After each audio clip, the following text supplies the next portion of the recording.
بسم الله الرحمن الرحيم. الحمد لله رب العالمين، والصلاة والسلام على سيد الأنبياء والمرسلين وعلى آله وصحبه أجمعين، أما بعد، فأعوذ بالله من الشيطان الرجيم. بسم الله الرحمن الرحيم.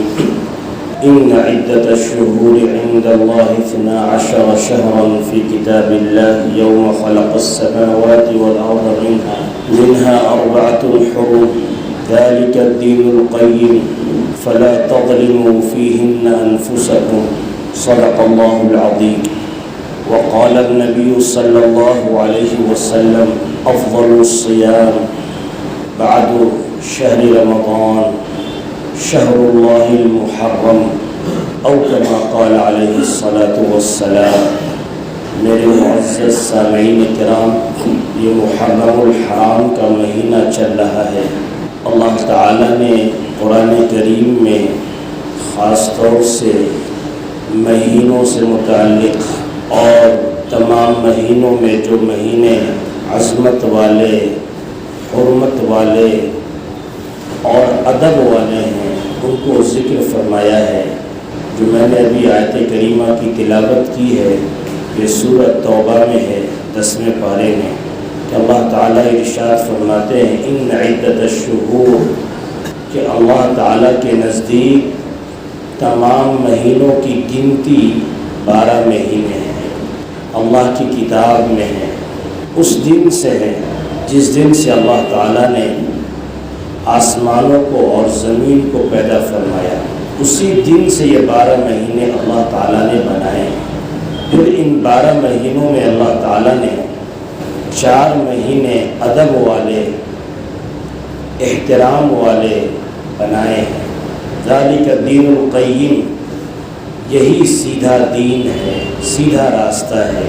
فلا تظلموا فیہن انفسکم، تم ان 4 مہینوں میں جو ادب والے مہینے، احترام والے مہینے، ان 4 مہینوں میں تم اپنے اوپر گناہ کر کے اور عبادتوں میں کوتاہی کر کے ظلم مت کرنا، اپنا نقصان مت کرنا.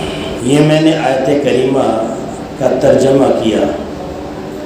اس آیت کریمہ سے بڑی بات معلوم ہوئی کہ اللہ تعالیٰ نے جب سے آسمان اور زمین کو بنایا تب سے 12 مہینے بنائے، اور مہینے کی جو شروعات ہے، ابتدا ہے، محرم الحرام سے ہے اور ختم ہے ذی الحجہ پر.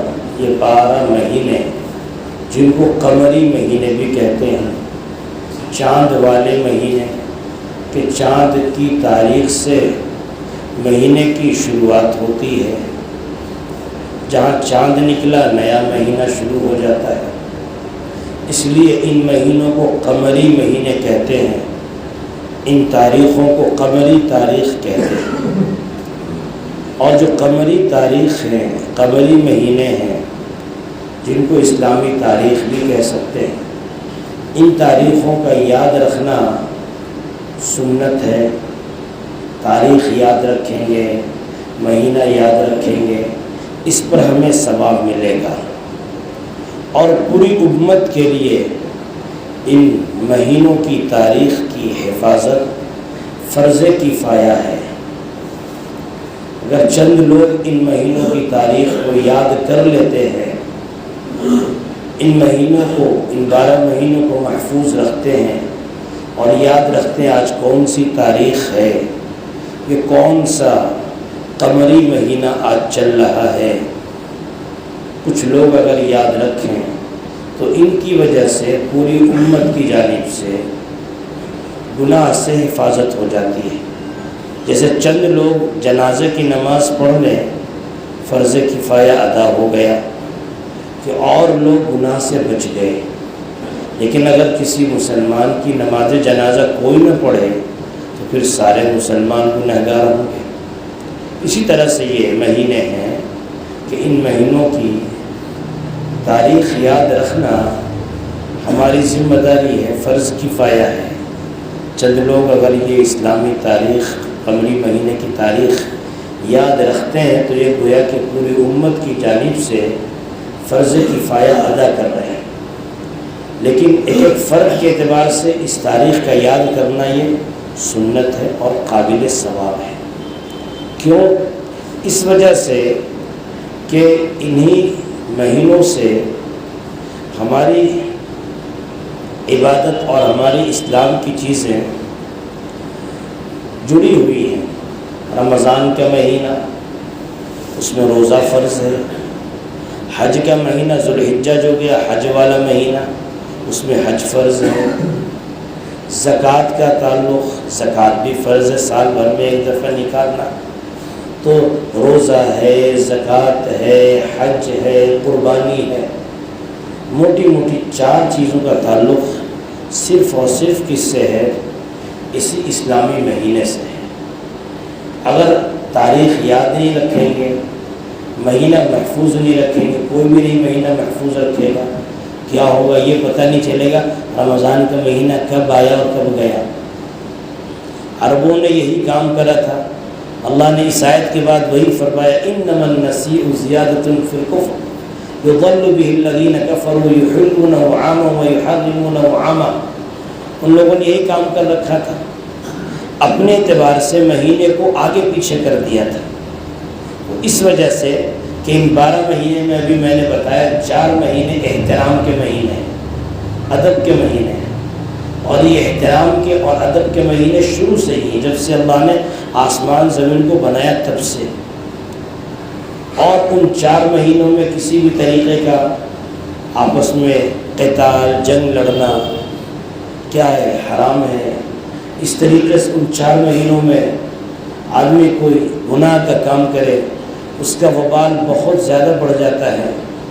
لہٰذا علامہ جساس رازی رحمۃ اللہ علیہ فرماتے ہیں کہ ان 4 مہینوں میں جو عبادت کرتا ہے، عبادت میں ان 4 مہینوں کو گزارتا ہے، اللہ تعالیٰ پورے سال اس کو عبادت کی توفیق مرحمت فرماتے ہیں۔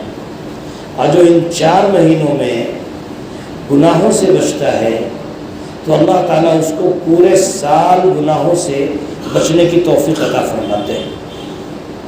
وہ 4 مہینے کون سے ہیں؟ 3 مہینے لگاتار ہیں، 2 مہینے گزر گئے، ذی قعدہ، ذی الحجہ، محرم، یہ تیسرا مہینہ ہے۔ اور چوتھا مہینہ رجب کا مہینہ ہے، جو شب برات شعبان کے مہینے سے جو پہلے مہینہ آتا ہے رجب کا، وہ مہینہ۔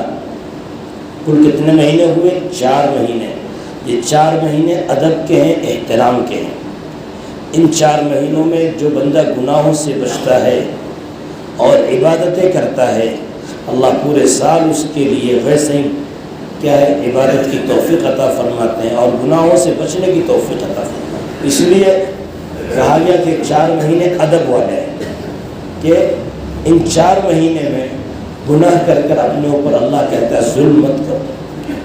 گناہ تو کبھی نہیں کرنا چاہیے، خاص طور سے ان 4 مہینے میں اور نہیں کرنا چاہیے، کیونکہ جو ادب کے مہینے ہوتے ہیں، احترام کے مہینے ہوتے ہیں، ان میں اگر آپ گناہ کرتے ہو تو اس کا وبال بھی اور زیادہ بڑھ جاتا ہے۔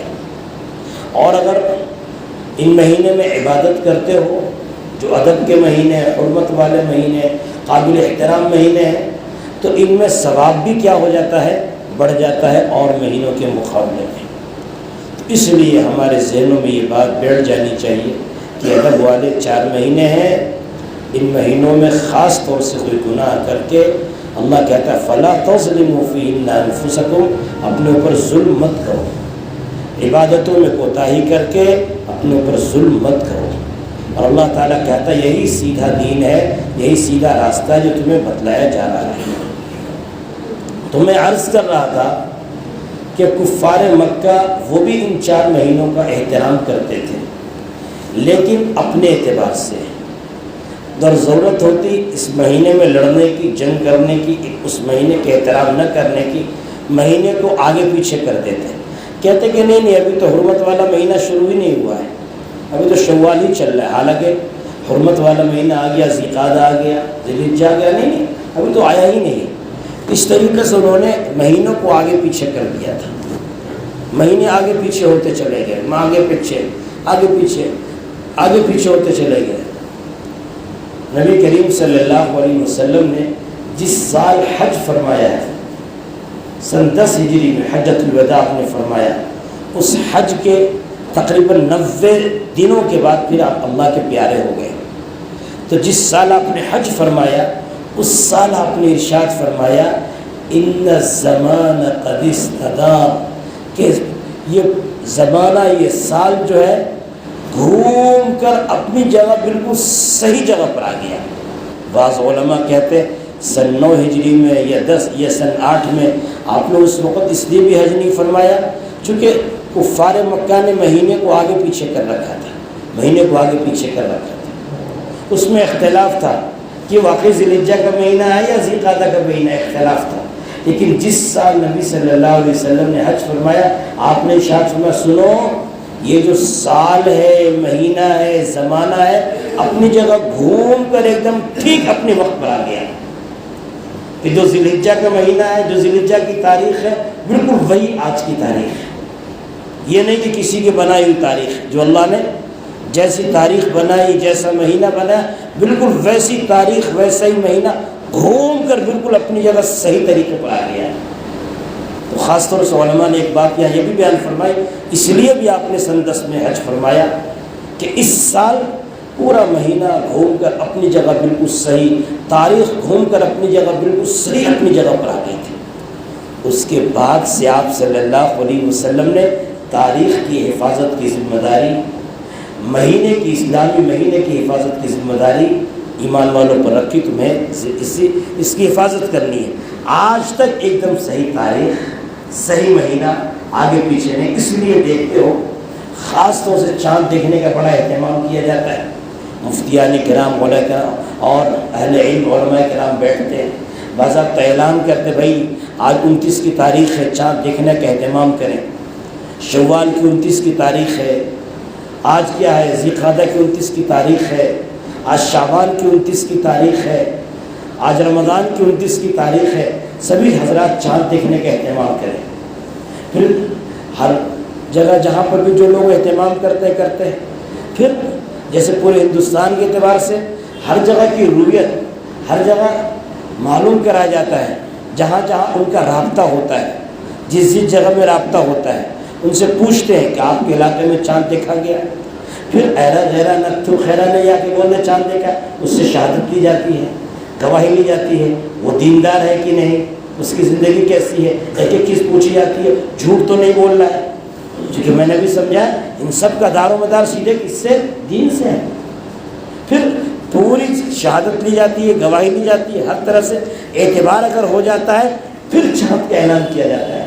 بعض دفعہ چاند کے اعلان میں تاخیر بھی ہو جاتی ہے، اور یہ تاخیر سمجھ میں کب آتی ہے؟ رمضان کے مہینے میں اور عید میں خاص طور سے، اور بھی پھر کہاں، چونکہ یہی دو چیزیں جو ہوتی ہیں خاص طور سے امت ان کو یاد رکھتی ہے۔ بعض دفعہ کہتے ہو بھائی 10 بج رات میں اعلان ہو رہا ہے چاند کا، کبھی 10 بجے کہیں چاند نکلتا ہے کیا؟ بعض لوگ یوں بول جاتے ہیں۔ اللہ کے بندے ان تک تحقیق پہنچتے پہنچتے گواہی کی تصدیق لیتے لیتے 10 بج گئے، اس لیے 10 بجے جا کر انہوں نے اعلان کیا، اس بجے انہوں نے اس لیے 11 بجے جا کر اعلان کیا، ہر طرح سے مطمئن ہو گئے اب، ورنہ بعض عوام یہ کوئی کہہ بیٹھتی ہے کہیں 10 بجے، بتاؤ اب 10 بجے خبر آ رہی ہے کہ چاند ہو گئے، 11 بجے رات میں خبر آ رہی ہے، 12 بجے رات میں خبر آ رہی ہے، بس بعض دفعہ ایسا بھی ہوا ہے۔ تو یہ اس وجہ سے ہوتا ہے، جب تک اطمینان نہیں ہو جاتا، جب تک ہر طرح سے مطمئن نہیں ہو جاتے تب تک اس کا اعلان نہیں ہو سکتا، کیونکہ اس کا سیدھے تعلق کس سے ہے؟ دین سے۔ اس لیے میں نے کہا کہ جناب جاری ہر ایک کے لیے اسلامی تاریخ کا یاد رکھنا یہ سنت ہے اور اس پر ثواب ہے۔ اس لیے ہم سبوں کو چاہیے کہ جہاں انگریزی تاریخ رکھتے ہیں وہیں کیا ہے اردو تاریخ بھی یاد کرے، اس کے رکھنے کا بڑا ثواب ہے، سنت بھی ہے اور ہمیں ثواب بھی مل رہا ہے۔ عموماً لوگوں سے پوچھیں گے ہم مسلمانوں کا یہ حال ہے، کون سا مہینہ چل رہا ہے، اسلامی مہینہ کون سا چل رہا ہے، کون سی آج تاریخ چل رہی ہے، عموماً پتہ نہیں ہوتا، عموماً نہیں۔ اور ہم کہتے ہیں الحمدللہ ہم مسلمان ہیں، ہمیں اپنے مہینے کا پتہ نہیں، اپنی تاریخ کا پتہ نہیں۔ اس لیے بڑی عبرت کی بات ہے، سوچنے کی بات ہے اور بے غیرتی کی بات ہے، ایسا نہیں ہونا چاہیے۔ بہرحال میرے محترم، خاص طور سے نبی کریم صلی اللہ علیہ وسلم نے اس مہینے میں ارشاد فرمایا اور اس مہینے سے متعلق فرمایا کہ رمضان المبارک کے بعد سب سے افضل روزہ جو ہے وہ اللہ کے یہاں محرم کا روزہ ہے، شہر اللہ المحرم، محرم کا روزہ۔ تو آپ اس سے چاہے تو محرم میں جتنے رکھنا چاہے رکھتے چلے جائیں، ایک روزہ، دو روزہ، محرم کی تاریخ شروع رکھتے چلے جائیں، جتنا بھی اس مہینے میں رکھتے چلے جائیں، چونکہ اس روایت میں صرف اتنا ہے شہر اللہ المحرم، کہ رمضان کے بعد سب سے افضل روزہ اللہ کے نزدیک کیا ہے؟ کیا ہے؟ اللہ کا جو مہینہ محرم ہے، یہ محرم کا روزہ ہے۔ تو محرم کا روزہ صرف 10 نہیں آتا، پورے مہینے میں آپ جتنا رکھتے چلے جائیں، جتنا رکھتے چلے جائیں۔ اس حدیث شریف میں جو کیا بخاری شریف کی روایت، اس سے بڑی بات معلوم ہوئی۔ پھر اب 10 محرم یوم عاشورہ، اس کی فضیلت پھر الگ حدیث شریف میں، دونوں کو ایک ساتھ جوڑنا نہیں ہے، عموماً ہم لوگ دونوں کو ایک ساتھ جوڑ دیتے ہیں۔ محرم کا مہینہ پورا مہینہ ہے، پورے مہینے میں آپ جب بھی رکھتے چلے جائیں، یہ سب سے افضل روزہ ہے۔ آپ نے ارشاد فرمایا کہ فرض نماز کے بعد سب سے افضل نماز کیا ہے؟ تہجد کی نماز ہے، رات کی نماز ہے۔ اسی طرح سے پھر آگے فرمایا کہ یہ رمضان کے بعد سب سے افضل روزہ جو ہے شہر اللہ المحرم، اللہ کا مہینہ جو محرم ہے اس میں ہے سب سے افضل روزہ۔ پھر اب 10ویں کا روزہ یوم عاشورہ جس کو کہتے ہیں، عاشورہ کا روزہ، عاشورہ کے معنی آتے ہیں 10 کے آتے ہیں۔ 10 کا روزہ، رمضان کے روزے سے پہلے وہ روزہ 10 کا فرض تھا۔ جب رمضان کے روزے فرض ہوئے تو اللہ تعالیٰ نے کیا اس روزے کی فرضیت ختم کر دی، 10 محرم کے روزے کی فرضیت ختم، اب یہ فرض نہیں ہے۔ لہذا نبی صلی اللہ علیہ وسلم نے ارشاد فرمایا یوم عاشورہ کا جو روزہ رکھنا چاہے رکھے، جو نہ رکھنا چاہے نہ رکھے۔ آپ نے اختیار دے دیا کہ اب یہ فرض نہیں، جیسے رمضان کا فرض ہے روزہ ویسے یہ فرض نہیں، اب اس کی فرضیت ختم ہو گئی، پہلے فرض تھا۔ یہاں تک کہ اتنا اہتمام تھا، آپ نے ایک دفعہ اعلان فرمایا، اعلان کر دو کہ عاشورہ کا ہے، جس نے ابھی تک نہیں کھایا تو وہ کچھ کھایا پیے نہیں، روزے سے رہے، کسی نے اگر کچھ کھا لیا ہے تو اب بغیر کھائے رہے۔ شروع میں آپ نے یہاں تک اہتمام فرمایا، پھر بعد میں آپ نے فرمایا جو چاہے رکھنا چاہے رکھے۔ پھر آپ نے ایک دوسری روایت میں ارشاد فرمایا یوم عاشورہ کا روزہ جو رکھتا ہے اس کے پچھلے 1 سال کا گناہ معاف ہو جاتا ہے۔ پھر آپ نے یہ بات بھی بیان فرمائی۔ پھر نبی صلی اللہ علیہ وسلم نے خود بھی اس روزے کا رکھنے کا بڑا اہتمام فرمایا، ہر سال روزہ رکھتے تھے۔ جب نبی صلی اللہ علیہ وسلم ہجرت فرما کر مدینہ منورہ تشریف لائے اور کافی دنوں کے بعد جب معلوم ہوا کہ یہودی بھی روزہ رکھتے ہیں تو آپ نے دریافت فرمایا کیوں رکھتے ہیں بھائی؟ پتہ چلا کہ وہ یہ کہتے ہیں کہ اسی تاریخ میں حضرت موسیٰ علیہ السلام کو، ان کی قوم بنی اسرائیل کو اللہ تعالیٰ نے فرعون سے نجات دی تھی، اس لیے یہ روزہ رکھتے ہیں۔ آپ نے ارشاد فرمایا فَنَحْنُ أَحَقُّ بِمُوسَىٰ، فَنَحْنُ، ہم موسیٰ سے زیادہ قریب ہیں ان کے مقابلے میں، اس لیے کہ ہمیں اس روزے کو رکھنا ہے۔ پھر آپ نے یہ ارشاد فرمایا کہ تمہیں یہودیوں کی مخالفت بھی کرنی ہے، فرمایا صوموا یوم عاشوراء وخالف الیہود، عاشورہ کا روزہ رکھو اور یہودیوں کی مخالفت کرو۔ غور کرنے کی بات ہے کہ عبادت میں بھی آپ نے ان کی موافقت کو پسند نہیں فرمایا، عبادت میں بھی نہیں فرمایا ان کی مخالفت کرو۔ تو پھر مخالفت کی شکل کیا فرمائی؟ صوموا یوما قبلہ وبعدہ، یہ مسند احمد کی روایت ہے کہ ایک روزہ یوم عاشورہ سے پہلے رکھ لو یا بعد میں رکھ لو، یعنی 9-10 کر لو یا پھر 10-11 کر لو۔ آپ نے فرمایا ان کی مخالفت کرو۔ ایک دوسری روایت میں فرمایا اگر میں آئندہ سال میں زندہ رہا تو میں 10 محرم کے ساتھ ساتھ میں 9 کا بھی روزہ رکھوں گا۔ آپ نے یہ بھی خواہش ظاہر فرمائی۔ اس لیے علماء نے فرمایا کہ بہتر یہ ہے، مستحب یہ ہے کہ 10 کے ساتھ ساتھ ایک روزہ کو اور ملا لے، 9-10 کر لے یا پھر 10-11 کر لے۔ لیکن چلو اگر کسی کی ہمت نہیں تو 10 ہی 10 رکھ لے۔ بعض یہ سمجھتے ہیں اگر اکیلا ہی 10 رکھوں گا تو گناہ ہوگا، نہیں، یہ غلط ہے، یہ غلط ہے۔ بلکہ اگر کیا ہمت 10 کی تو 10 رکھیں، 10 ہی رکھیں۔ یہ صرف کیا ہے، بہتر کی بات ہے کہ 9 کا رکھ لیں، بہتر، کیونکہ آپ نے خواہش ظاہر فرمایا اور آپ نے فرمایا۔ اس لیے علماء نے فرمایا کہ مکروہ تنزیہی کا مطلب ہوتا ہے بہتر ہے کہ آپ 9 کا رکھیں، 10 کے ساتھ ملا کر یا 10 کے ساتھ ملا کر 11 کا رکھیں، یہ بہتر ہے۔ لیکن اگر نہیں رکھ پا رہے تو 10 کا ہی رکھیں، کم سے کم 10 رکھ ہی لے، یہ نہیں کہ 10 کا بھی چھوڑ دیں کہ بھائی 2 دن رکھنے پڑیں گے، نہیں 10 کا تو رکھ ہی لیں۔ اس کے رکھنے کی وجہ سے اللہ تعالیٰ پچھلے 1 سال کا گناہ کیا کرے گا؟ معاف فرمائے گا، اور کم از کم اتنا تو ہو جائے گا جو آپ نے خواہش ظاہر فرمائی کہ رمضان کے بعد سب سے افضل جو مہینے افضل روزہ جو ہے محرم کا روزہ پورا نہیں ہو سکے، 2 3 4 5 10 روزے نہیں ہو سکے، ایک آدھ بھی تو توفیق ہو گئی۔ تو اس لیے ہمیں اس بات کو سمجھنا ہے۔ دوسری بات یہ ہے، اگرچہ وہ ضعیف روایت ہے لیکن علماء نے قبول کیا، عمل کی وجہ سے پھر اس روایت میں مضبوطی آ جاتی ہے۔ عبداللہ بن مسعود سے روایت فرماتے ہیں کہ رسول اللہ صلی اللہ علیہ وسلم نے ارشاد فرمایا من وصى علی عیالی، کہ جو 10 محرم میں اپنے گھر والوں پر دسترخوان میں وسعت کرتا ہے تو اللہ تعالیٰ پورے سال پھر اس کے دسترخوان کو وسیع فرما دیتے ہیں، یعنی اپنے گھر والوں پر کھانے میں خرچ کرنے میں 10 محرم کو وسعت سے کام لیتا ہے۔ اللہ نے جو توفیق دی، اچھا کھانا وانا کھلایا پلایا گھر والوں کو، تو اس کی توفیق سے اللہ تعالیٰ پورے سال پھر دسترخوان وسیع فرماتے ہیں۔ حضرت سفیان ثوری رحمۃ اللہ علیہ امیر المومنین فی الحدیث ہیں، بڑے درجے کے محدث ہیں، وہ خود فرماتے ہیں انا جربناہ وجدنا، ہم نے اس کا تجربہ کیا اور ہم نے اس کو ایسا ہی پایا۔ اور بھی دیگر محدثین فرماتے ہیں، تو اس لیے اگر اس پر بھی عمل کر لے تو بہت بہتر بات ہے، لیکن یہ بھی کوئی ضروری نہیں ہے، کچھ بھی نہیں ہے، بس اب کر لے تو اچھی بات ہے، اس کو کر سکتے ہیں۔ اس کے علاوہ اور کوئی تیسرا چوتھا عمل نہیں۔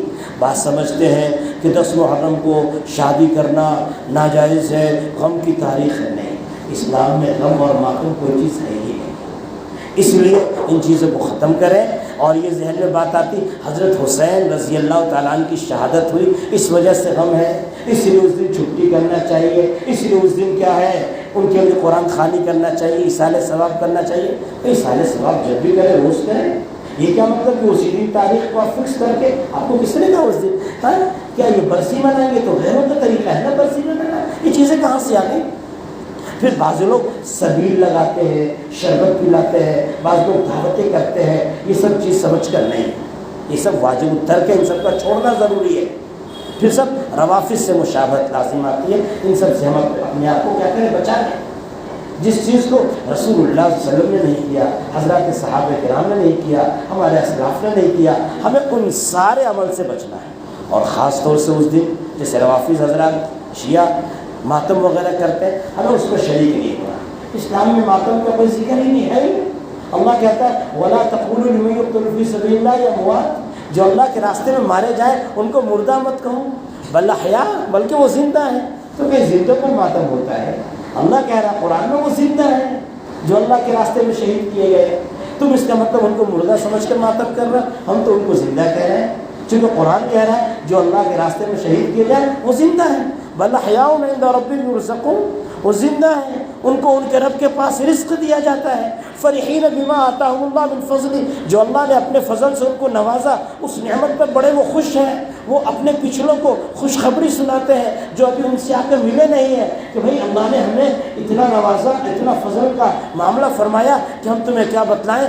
یستبشرون بنعمت من اللہ وفضل وان اللہ لا یضیع اجر المؤمنین، اللہ ایمان والوں کے اجر و ثواب کو ضائع نہیں کرتا۔ تو یہ ماتم کا کہاں سے آ گیا؟ عقل سے بھی سوچو، قرآن حدیث تو اپنی جگہ ہے، عقل سے بھی سوچو کیا آ گیا یہ۔ اس لیے ہمیں وہاں پر شرکت بھی نہیں کرنی ہے، اس لیے کہ اب ایسی چیز میں شرکت کرنا وہ کہ ہم بھی ان کے ساتھ شریک ہو رہے ہیں، ان کے کام میں شریک ہو رہے ہیں، اس لیے ہمیں اس سے بچنا بھی ضروری ہے۔